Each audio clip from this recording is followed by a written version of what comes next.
Everything vibrates. Everything. Our reality is such that frequencies have a much more profound effect on us than we've been previously led to believe. This basic fundamental fact can no longer be ignored.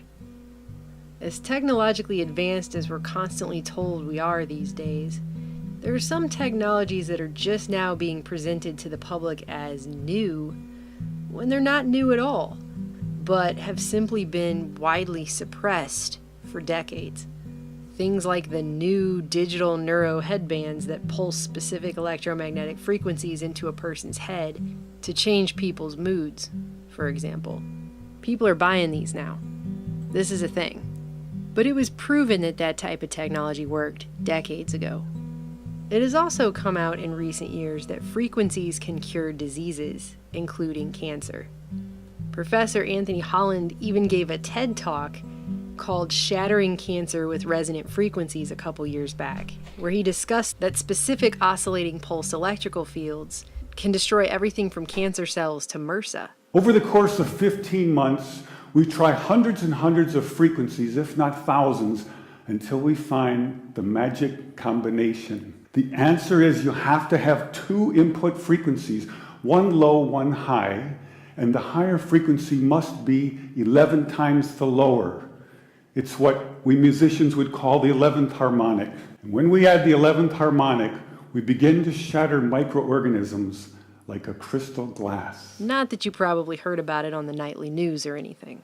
As someone pointed out in the comments on his video, phrases like "they hadn't seen anything like it and it seems to be a new phenomenon" made viewers who know about the organized suppression of such technologies since at least the 1930s want to slam their own heads into a wall.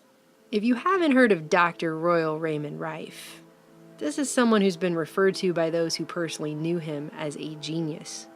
He was a scientist and inventor, and starting in the 20s, he began building a large and very complex microscope capable of magnifying objects 31,000 times, compared with the maybe 1,700 times that were available on standard microscopes in the 30s and 40s.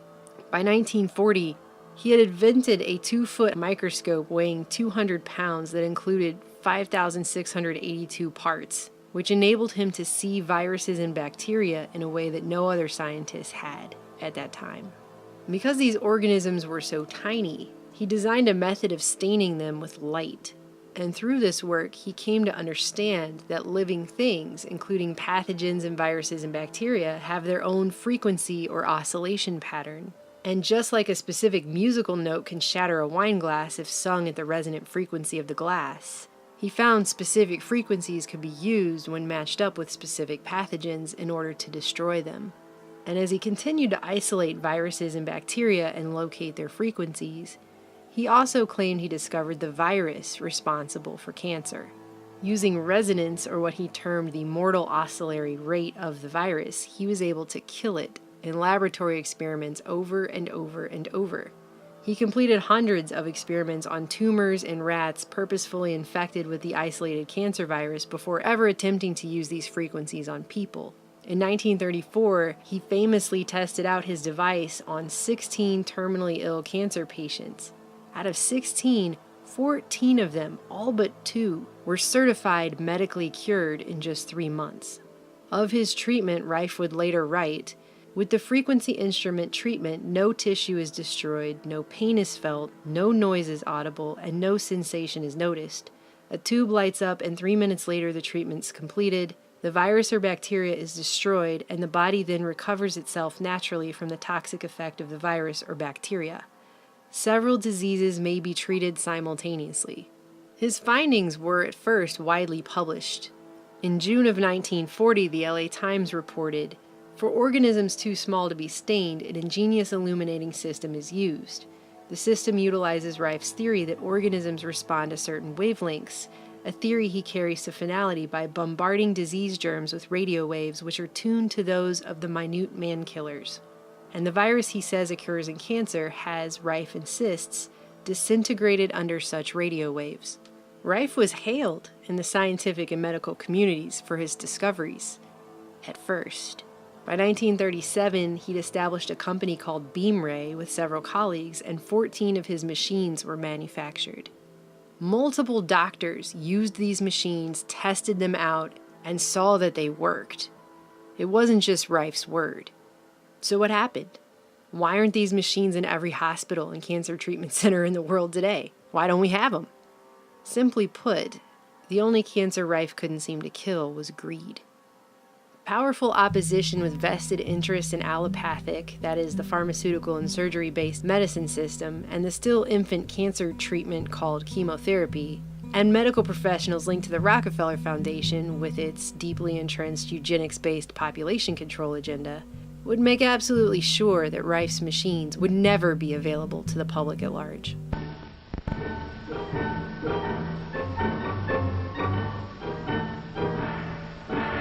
If you notice an absence of stethoscopes, thermometers, and other medical paraphernalia, don't let it upset you.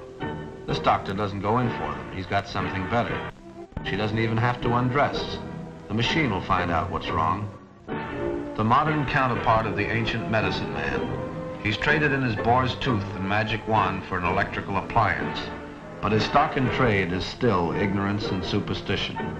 The 20th century witch doctor talks in terms of atomic rays and supersonic vibrations.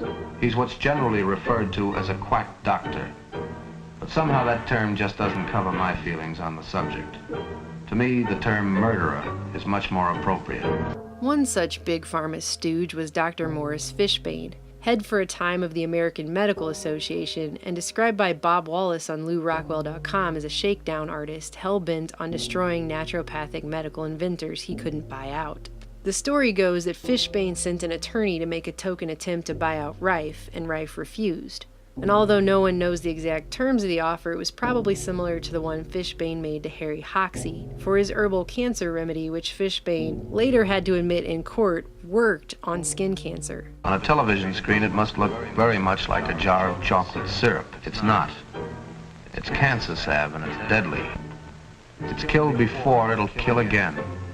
When it doesn't kill, it maims. It never cures.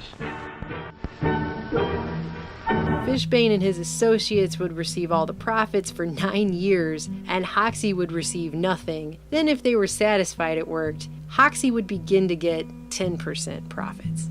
When Hoxsey refused, Fishbane and his political mafia went after him, and they had Hoxsey arrested 125 times in a period of just 16 months. The charges were always based on practicing without a license, and they were always thrown out in court, but Fishbane ended up harassing this Hoxsey guy for 25 years this way.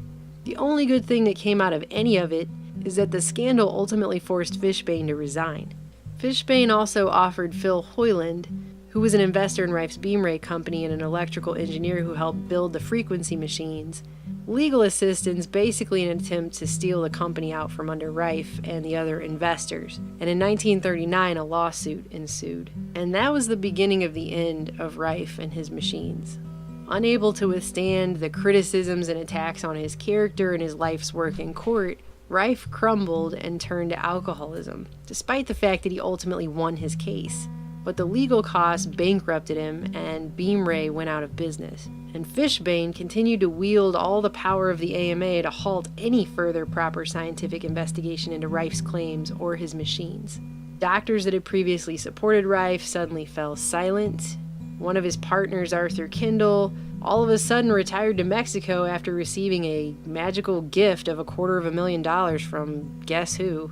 Other doctors were given large grants and AMA honors to keep their mouths shut and go back to prescribing pharmaceuticals. Major medical journals, which are all predominantly funded by big pharma advertising revenues, refused to publish anyone's work involving Rife's theories or his machines or any of it. And on top of that, Rife's lab was broken into, documentation of his work including photographs, and even pieces of his microscope were stolen and vandalized. Then, in what would be too much coincidence for even a Hollywood movie, the multi-million-dollar Burnett lab in New Jersey was torched and destroyed just as its scientists were about to corroborate Rife's findings. Police then illegally confiscated the rest of his research, and the story starts to have a whole lot of similarities with Wilhelm Reich, but that's another story for another time. And that was about it. Fishbane would go down in history with a prestigious write-up of his medical career based on exposing quacks, or alternatively, financial enemies of Big Pharma's chemical and surgery-based medical model. And it wasn't just Fishbane. There was a coordinated effort to ensure that other doctors didn't even attempt to follow in Rife's footsteps. Dr. Cornelius P. Rhodes, an oncologist, Rockefeller Institute alum, and head of the Chemical Warfare Service during the last 2 years of World War II, spent 2 decades from 1939 to 1959 as the head of Memorial Sloan Kettering, the nation's premier chemotherapy advocate, where Rhodes was helping to shape the newly emerging quote-unquote treatment of cancer with chemotherapy. He too prevented other doctors from even attempting to replicate Rife's work, pulling strings to get research funding canceled for those who even dared to try. Rhodes not only prevented Dr. Irene Diller from announcing the discovery of the cancer microorganism to the New York Academy of Sciences in 1950, but he got Dr. Caspi slapped with a nasty IRS investigation and her laboratory funds canceled after she announced a similar discovery in Rome 3 years later in 1953. Rhodes, it should be pointed out, would also go down in history as a potential murderer. In the 1930s, when Rhodes was sent down to Puerto Rico for the Rockefellers' Anemia Commission, he had a drunken night where he returned back to his house to find his car had been vandalized and proceeded to write a disgusting racist confession of both murder and attempted murder by injecting people with cancer to a colleague. He wrote they being Puerto Ricans, are beyond doubt the dirtiest, laziest, most degenerate and thievish race of men ever inhabiting this sphere. It makes you sick to inhabit the same island with them. They are even lower than Italians.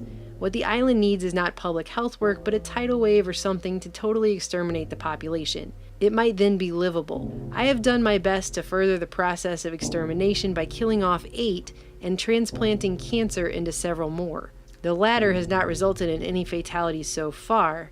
The matter of consideration for the patient's welfare plays no role here. In fact, all physicians take delight in the abuse and torture of the unfortunate subjects.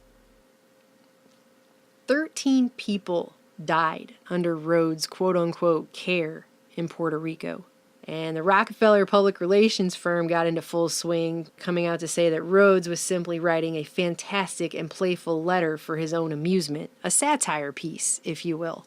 Because as we all know, when you're just in a playful mood, that's the kind of letter that you write.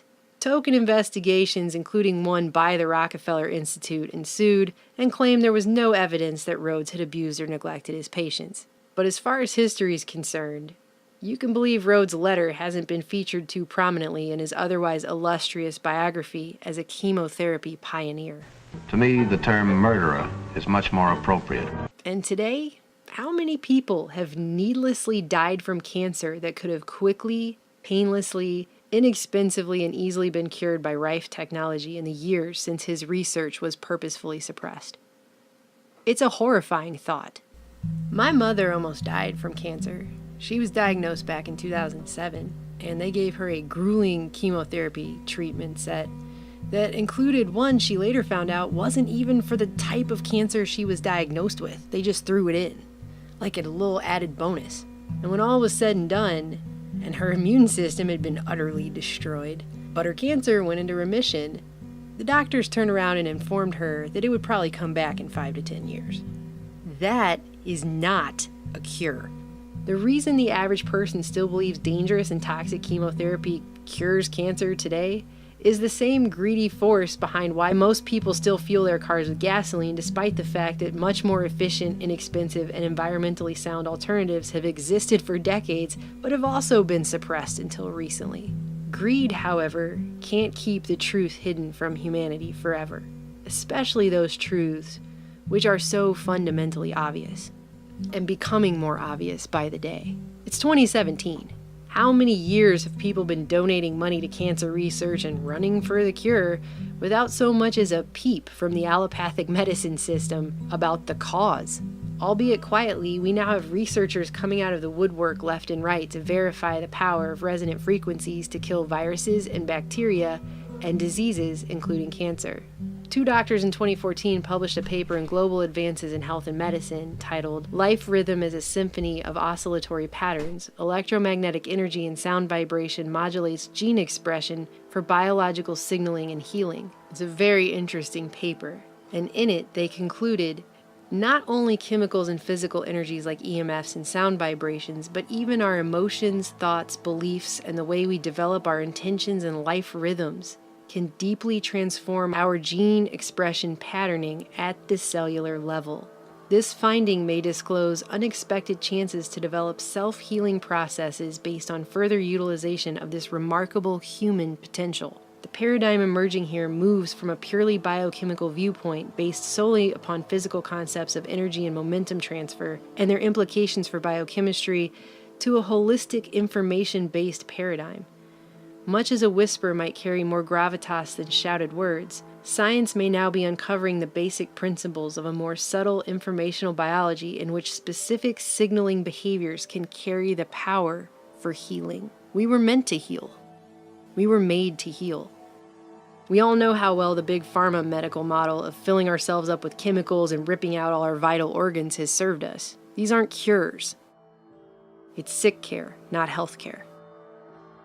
It's only a matter of time before the medical and scientific communities are going to be forced to admit that Rife was right, or they'll risk losing the last few shreds of credibility they even have, if they have any, in a world where it's become all too obvious we've been purposefully held hostage in a technology bubble.